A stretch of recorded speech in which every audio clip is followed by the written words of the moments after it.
भैया, तुमसे ही गली तो बन नहीं रहा है, तुमसे नाला तो बन नहीं रहा है, रोड तो तुमसे बन नहीं रहा है, और तुम ईश्वर बचाने के लिए आए हो। अपनी कुर्सी बचाने के नाम पर लोगों को गुमराह करना बंद करो। ईश्वर हमारी रक्षा करेंगे कि हम ईश्वर की रक्षा करेंगे?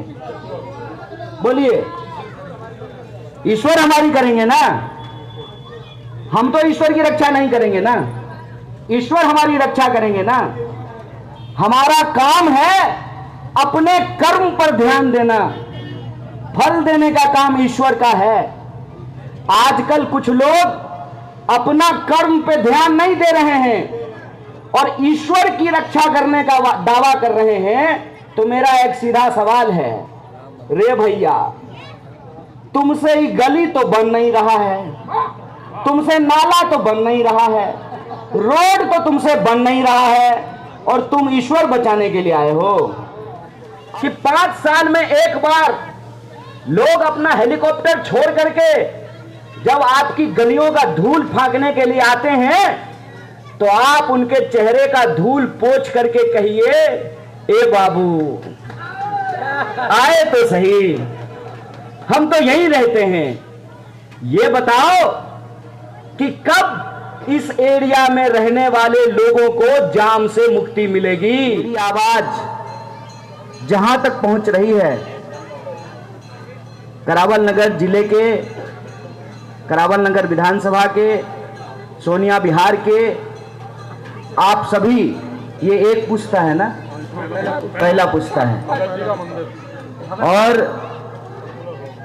इस एरिया में रहने वाले आप सभी मतदाताओं का, नागरिकों का, हमारी माताओं बहनों का, हमारे बुजुर्गों का, नौजवान साथियों का, दुकानदारी करके, ठेला चला के, रिक्शा चला के, ऑटो चला करके, प्राइवेट नौकरी करके, सरकारी नौकरी करके, छोटा मोटा बिजनेस करके, मेहनत मजदूरी करके, अपने खून पसीने की कमाई से अपने परिवार का भरण पोषण करने वाले आप तमाम लोगों का दिल से आभार व्यक्त करता हूं। आपको बहुत धन्यवाद देता हूं कि आपने देरी के बावजूद इतनी बड़ी संख्या में यहां मौजूद हैं, इसके लिए मैं आपको बहुत धन्यवाद कहता हूं।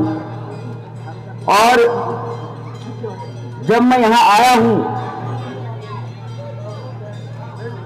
तो स्वाभाविक बात है, आपको मालूम है 25 मई को इस क्षेत्र में, दिल्ली की 7 सीट पे मतदान होना है, और आपके बीच में बहुत सारे प्रत्याशी आ रहे होंगे, आपकी गलियों में आ रहे होंगे, आपसे हाथ जोड़ करके वोट मांग रहे होंगे।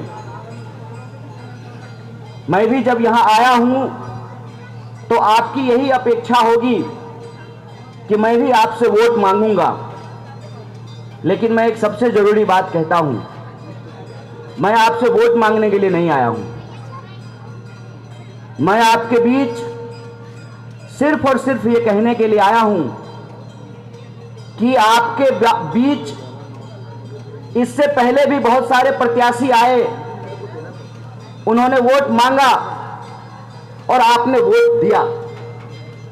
मैं सिर्फ ये हाल जानने के लिए आया हूं आपका कि जिनको आपने वोट दिया और उन्होंने जो आपसे वादा किया, उसमें से कितने वादे पूरे हुए हैं। ये जो पुस्ता रोड है, इसका चौड़ीकरण करने का, डबल पुस्ता बनाने का वादा हुआ था ना।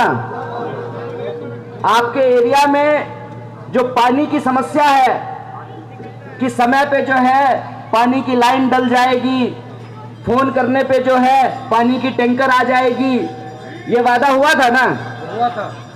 मैं जब इस गली से आ रहा था तो मैं सोच रहा था कि कितना बढ़िया सड़क है, बारिश हो जाए तो सड़क पे ही मछली भी पाल लेंगे। यही होता। इतने गड्ढे जो हैं ये पुस्ता रोड से लेकर के ये मंच तक आने में दिखाई दिया है।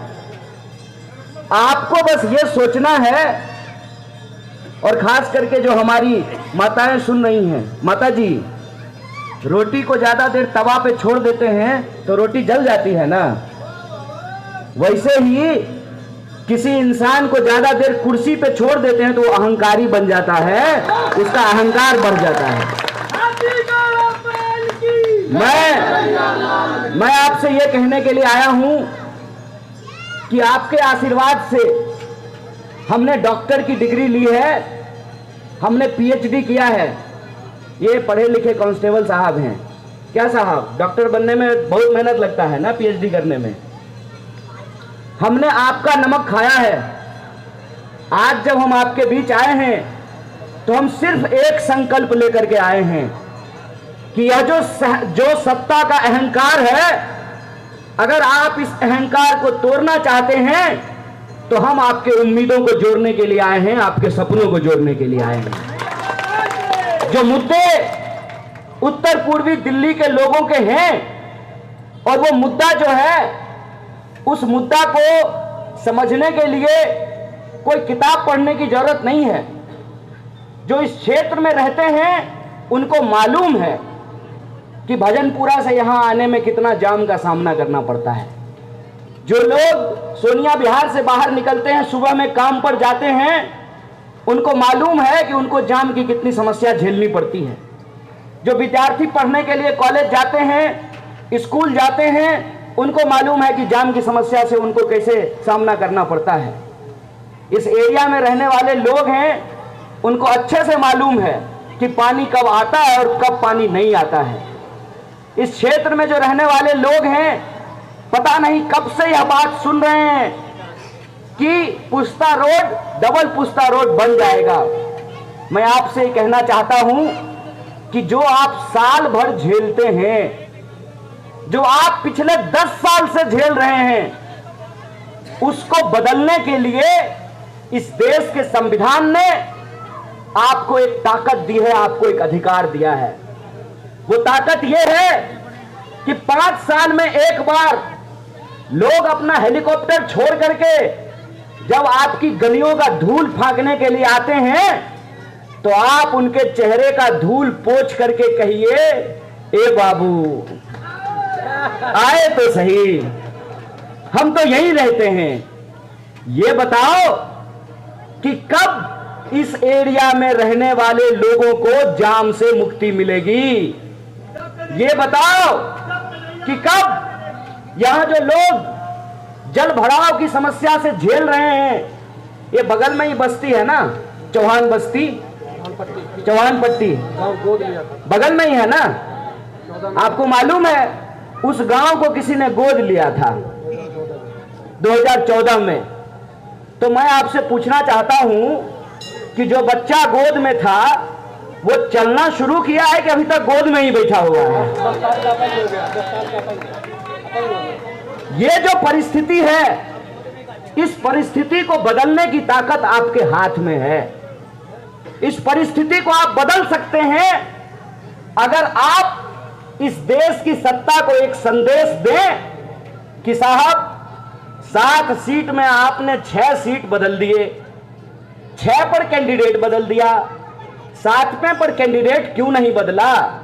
क्योंकि आपको यह घमंड है, आपको यह अहंकार है कि इस इलाके की लोगों की हालत नहीं बदलेगी, तब भी जो है हम कुर्सी पे जमे रहेंगे, हमको कुर्सी से कोई बदलने वाला नहीं है। इसीलिए मैं आपके बीच वोट मांगने से पहले यह कहने के लिए आया हूं, वोट देना या नहीं देना आपका अधिकार है, लेकिन अगर पिछले 10 साल से आप जिन समस्याओं से जूझ रहे हैं, उनसे अगर आप मुक्ति चाहते हैं, आप चाहते हैं कि हम एक ऐसे विकल्प को चुने जिसने गरीबी किताब में नहीं पढ़ी है। हम बिहार के लोग हैं, हम सपनों को सजाने के लिए, अपना भविष्य बनाने के लिए घर बार छोड़ करके दिल्ली आते हैं। मैं 2009 में उत्तर पूर्वी दिल्ली में जो तिमारपुर विधानसभा है, वहां के नेहरू विहार में रहने के लिए आया था कि नौकरी मिलेगी अच्छा पक्का मकान बनाएंगे, बढ़िया ब्याह शादी होगा, बाल बच्चा होगा, वंश का नाम आगे बढ़ाएंगे। स्थिति यह है कि हमने पढ़ाई लिखाई की, ट्यूशन पढ़ा करके हमने अपनी पढ़ाई की, और जब पीएचडी करने के लिए पहुंचे तो हमने देखा कि धीरे धीरे इस देश का इतिहास और इस देश की संस्कृति को बदलने की कोशिश की जा रही है। मेरा एक सीधा सवाल है आपसे। मेरा नाम कन्हैया है, मिथिला की भूमि पर जन्म हुआ, जो माता जानकी की जन्मभूमि है। आप मुझे बताइए, बड़े बुजुर्ग यहां बैठे हुए हैं, ईश्वर हमारी रक्षा करेंगे कि हम ईश्वर की रक्षा करेंगे? बोलिए, ईश्वर हमारी करेंगे ना? हम तो ईश्वर की रक्षा नहीं करेंगे ना, ईश्वर हमारी रक्षा करेंगे ना। हमारा काम है अपने कर्म पर ध्यान देना, फल देने का काम ईश्वर का है। आजकल कुछ लोग अपना कर्म पे ध्यान नहीं दे रहे हैं और ईश्वर की रक्षा करने का दावा कर रहे हैं। तो मेरा एक सीधा सवाल है, रे भैया, तुमसे ही गली तो बन नहीं रहा है, तुमसे नाला तो बन नहीं रहा है, रोड तो तुमसे बन नहीं रहा है, और तुम ईश्वर बचाने के लिए आए हो। अपनी कुर्सी बचाने के नाम पर लोगों को गुमराह करना बंद करो। और अक्सर यहां पत्रकार लोग बैठे हुए हैं, हमसे पूछते हैं कि मनोज तिवारी आपके ऊपर आरोप लगा रहे हैं। हमने कहा, देखिए, हमारे यहां एक कहावत कहते हैं कि खाया हुआ शरीर और नहाया हुआ शरीर छूटता नहीं है। आप हमारे ऊपर आरोप लगा रहे हैं, और जो है आपके आरोप को हमने कई बार जवाब दिया है, लेकिन झूठ बोलने वाले लोग, उनकी ऐसी आदत होती है कि वो झूठ बोलते ही हैं। तो अब मैं उनको खुली चुनौती देता हूं कि अगर हमने कोई गलती की है तो इसी पुस्ता रोड पे खड़ा करके मुझे फांसी पे चढ़ा दो, और अगर हमने कोई गलती नहीं की है तो तुम इस एरिया में रहने वाले लोगों के सवालों का जवाब दो कि 10 साल में तुम्हारे खाते में 28 करोड़ रुपया पहुंच गया, इस एरिया में रहने वाले लोगों के खाते में 15 लाख रुपया क्यों नहीं पहुंचा? इस सवाल का जवाब दो कि देश के गृह मंत्री का बेटा यूपीएससी का एग्जाम दिया था, एसएससी का कंपटीशन दिया था। अरे इसीलिए बीसीसीआई का सेक्रेटरी बन गया कि उसके पापा गृह मंत्री हैं। गृह मंत्री का बेटा बनेगा बीसीसीआई की सेक्रेटरी, और हमारे बच्चों को नहीं मिलेगी नौकरी।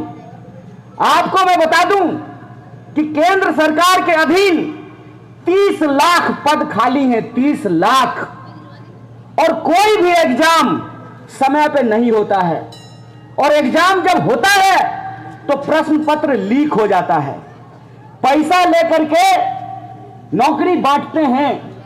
अगर घूस देने का पैसा नहीं है तो गरीब जो है अपने बच्चों को पढ़ा नहीं सकता है, अपने बच्चों को नौकरी नहीं दिला सकता है।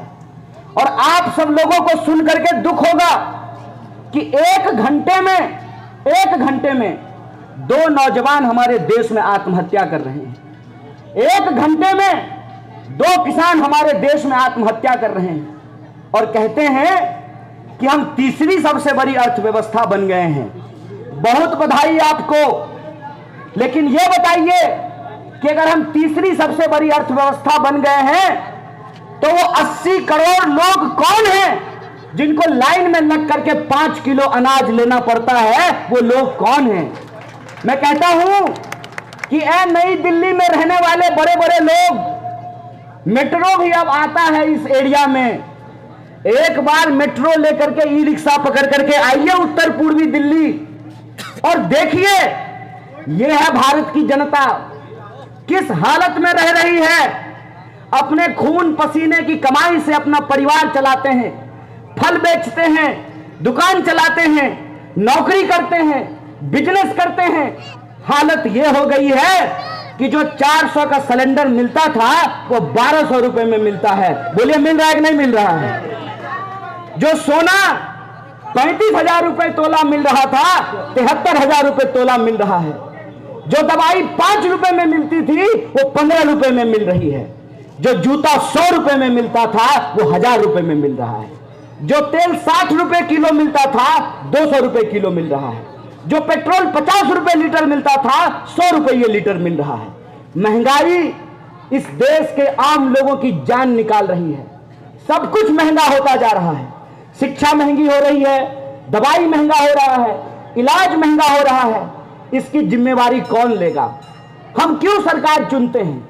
हम सरकार इसलिए चुनते हैं कि हम सरकार को टैक्स देते हैं, सरकार बदले में हमारी सड़कें बनाए, हमारे लिए बिजली की व्यवस्था करे, हमारे लिए पानी की व्यवस्था करे, हमारे बच्चों के लिए शिक्षा की व्यवस्था करे, हमारा बच्चा जो पढ़ लिख लिया है उसके लिए रोजगार की व्यवस्था करे, महिलाओं की सुरक्षा करे और भेदभाव नहीं करे। हमारी क्या गलती है? यमुना के उस पार रहने वाले लोग भी भारत के लोग हैं और यमुना के इस पार रहने वाले लोग भी भारत के लोग हैं। यमुना के उस पार भी रहने वाले दिल्ली के लोग हैं, यमुना के इस पार रहने वाले भी दिल्ली के लोग हैं। हमारी क्या गलती है? हमारी क्या गलती है कि हमको पानी नहीं मिल रही?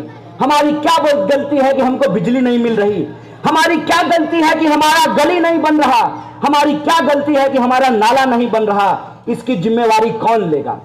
इसीलिए हमारे देश को आजादी दिलाने वाले हमारे महामानवों ने सोचा कि इस देश को अगर रास्ते पर रखना है, लोकतंत्र को अगर बचा करके रखना है, तो लोकतंत्र की ताकत लोगों के हाथ में देना पड़ेगा।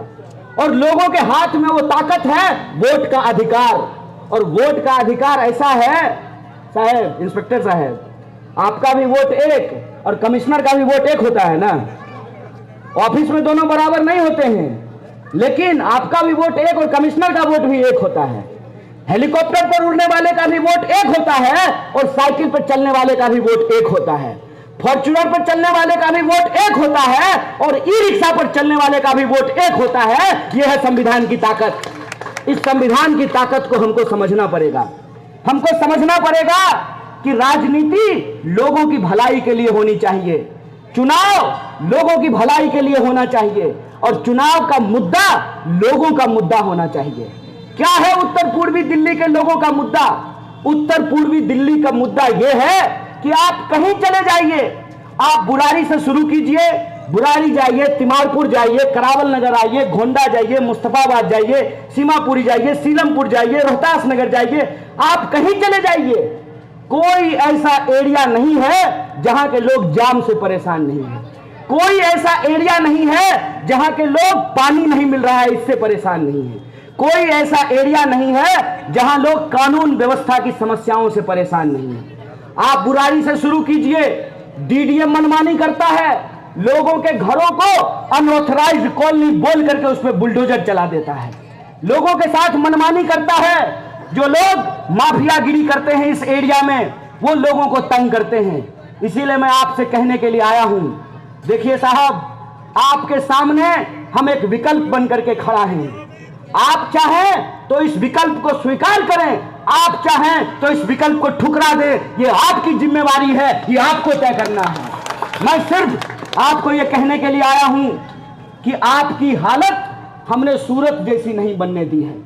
उत्तर पूर्वी दिल्ली में हमने सूरत जैसे हालात नहीं बनने दिए हैं। हर कोशिश की जाती है लोकतंत्र का गला दबा करके हमारे ऊपर तानाशाही थोपने की। इस देश को ये जेल में तब्दील कर देना चाहते हैं। ये चाहते हैं कि इस लोकतंत्र से विपक्ष समाप्त हो जाए। जो भी बोलने वाला इंसान है, जो भी इनसे सवाल पूछने वाला इंसान है, जो भी इनका गिरेबान पकड़ करके इनसे प्रश्न पूछता है, उसको ये बदनाम करने का काम करते हैं, मुझे भी बदनाम करते हैं। मेरा एक सीधा सवाल है कि अगर हमने कोई गलती की, तुम्हारे पास कोई सबूत है? मैं नकली वीडियो की बात नहीं कर रहा हूं। अगर सचमुच तुम्हारे पास कोई सबूत है तो तुम 18 महीने से मनीष सिसोदिया जी को जेल में बंद करके रखे हो और मैं 8 साल से घूम रहा हूं और कॉलर पकड़ करके तुमको तुम्हारी औकात बता रहा हूं। क्यों? क्योंकि हम सच के साथ खड़े हैं। हम सच के साथ खड़े हैं। हम जो पूछते हैं इस देश हित में पूछते हैं। हम जो लड़ते हैं लोगों के हक के लिए लड़ते हैं। हमने लोगों का नमक खाया है, इसलिए हम नमक की अदायगी कर रहे हैं और उसी नमक की अदायगी करने के लिए मैं आपके बीच में आया हूं। कांग्रेस पार्टी ने और इंडिया अलायंस ने मुझे उत्तर पूर्वी दिल्ली का प्रत्याशी बनाया है, लेकिन मैं आपसे कहता हूं कि एक व्यक्ति को एमपी बनाने का चुनाव नहीं है, एक पार्टी की सरकार बनाने का चुनाव नहीं है, किसी एक व्यक्ति को प्रधानमंत्री बनाने का चुनाव नहीं है। यह चुनाव इस बात का फैसला करने के लिए है कि इस देश में लोकतंत्र रहेगा कि नहीं रहेगा। यह चुनाव इस बात का फैसला करने के लिए है कि इस देश में संविधान रहेगा कि नहीं रहेगा। कैसी खुलेआम बेईमानी चल रही है। जिन लोगों पर ये आरोप लगाते हैं वो व्यक्ति अगर इनकी पार्टी ज्वाइन कर ले तो सारा आरोप धुल जाता है। मैं कहता हूं कि अगर केजरीवाल जी भाजपा के साथ गठबंधन कर लेते तो वो जेल में नहीं होते। अगर मनीष सिसोदिया जी भाजपा के साथ गठबंधन कर लेते तो वो जेल में नहीं होते। यह जो हमारी आंखों के सामने हो रहा है इसका फैसला हम लोगों को करना पड़ेगा और हमको ये समझना पड़ेगा कि हम अपने कर्म से ही, गीता में यही लिखा हुआ है ना कि कर्म करो फल की चिंता मत करो।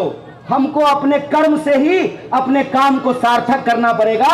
और इस एरिया में जो रहने वाले लोग हैं, जो 24 लाख वोटर हैं, उनको यह फैसला करना पड़ेगा कि वो बदलाव चाहते हैं कि नहीं चाहते हैं।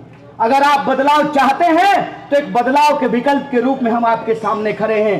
बोलिए, आप उत्तर पूर्वी दिल्ली में बदलाव चाहते हैं? दोनों हाथ उठा करके बोलिए, आगे से पीछे तक बताइए, आप बदलाव चाहते हैं? अगर आप बदलाव चाहते हैं तो कोई आकर के आपको गुमराह करने की कोशिश करे। सांसद महोदय आ रहे हैं और जब लोग उनसे पूछता है, आज आए थे वहां पुस्ता की सड़क पे सुबह पे और गली में घुसने का हिम्मत नहीं किया, क्योंकि गली में आते तो लोग उनसे सवाल पूछते कि साहेब गाना बजाना ही होगा कि सड़क भी बनेगी, गली भी बनेगा। इस सवाल का जवाब उनके पास नहीं है, इसीलिए वो हमारे ऊपर कीचड़ उछालते हैं। साहब, चांद के ऊपर थूकने का कोशिश कीजिएगा ना, आपका अपना मुंह गंदा हो जाएगा। आपका अपना मुंह इसलिए गंदा हो जाएगा कि हम विपक्ष में हैं, सवाल पूछना हमारा काम है। आप सरकार में हैं और आप 10 साल से सरकार में हैं, जवाब देना आपका काम है, सवाल पूछना आपका काम नहीं है। आप सवाल पूछ रहे हैं, आप जवाब दीजिए। जवाब दीजिए कि आप आकर के चुनाव के वक्त में हाथ जोड़ करके कह रहे हैं कि 4 महीना का और वक्त दे दो। क्या 4 महीना का टाइमिंग मांग रहे हैं ना? गनीमत है कि 4 महीना मांगा है, क्या पता 9 महीना मांग लेते हैं कि वो जो बच्चा गोद में है वो बच्चा चलने लगता, विकास नाम का बच्चा। 4 महीना मांग रहे हैं तो आप तय कीजिए कि जो आदमी 10 साल में डबल पुस्ता नहीं बनाया, जो आदमी 10 साल में अपने नाम का एक पत्थर नहीं लगाया, जो आदमी 10 साल में एक स्कूल नहीं बनाया, जो आदमी 10 साल में एक अस्पताल नहीं बनाया, आपको लगता है कि 4 महीना उसको मौका दे दीजिएगा तो कुछ करेगा? बोलिए, लगता है? तो फिर से गुमराह होंगे हम लोग, फिर से गुमराह करने की कोशिश करेंगे कोई। इसीलिए हम आपसे कहने के लिए आए हैं कि हम आपसे वोट मांगने नहीं आए हैं। हम सिर्फ आपसे यह कहने के लिए आए हैं कि मैं एमपी कैंडिडेट नहीं हूं, आपको एमपी कैंडिडेट बनना पड़ेगा। ये आपके अस्तित्व की लड़ाई है, ये आपके आत्मसम्मान की लड़ाई है। और मैं कहता हूं कि अपने आत्मसम्मान के लिए हमको खुद ही खड़ा होना पड़ता है। माता जी, हम रोते नहीं हैं तो आपको पता चलता है कि भूख लगा है। बच्चा रोएगा तब तो पता चलेगा कि भूख लगा है। इसीलिए हमको अपने हक में आवाज उठानी पड़ेगी।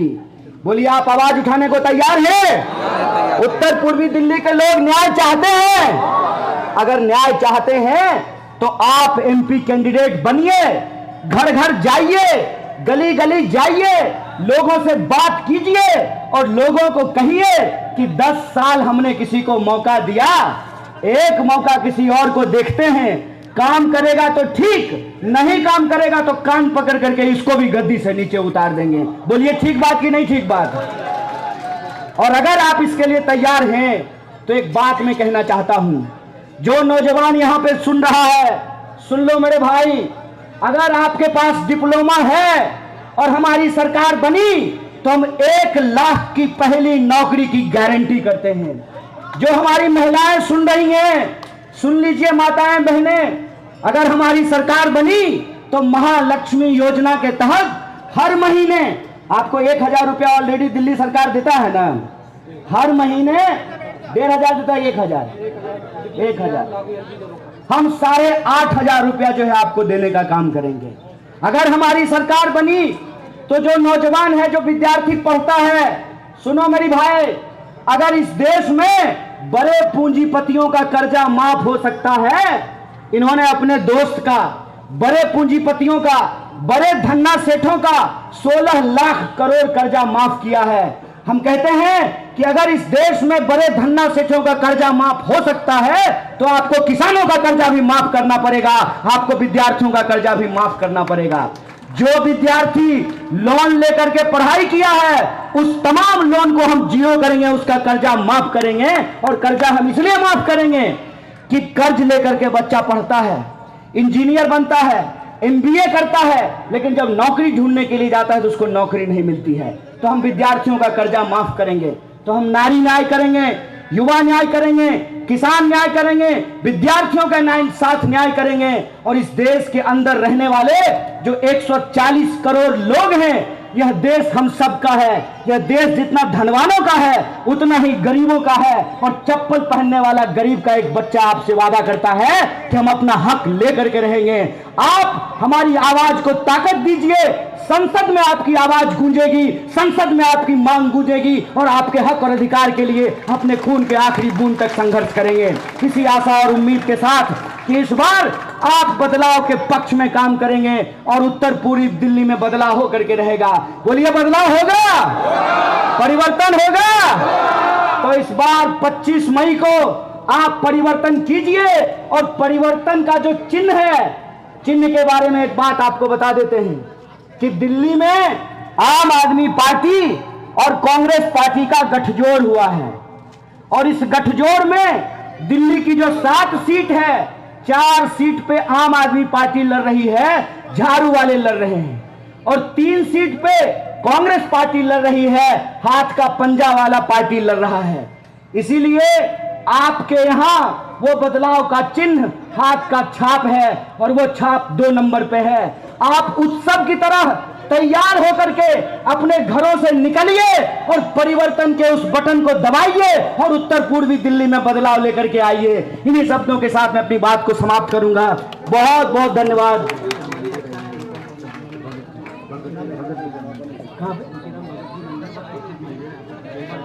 अच्छा,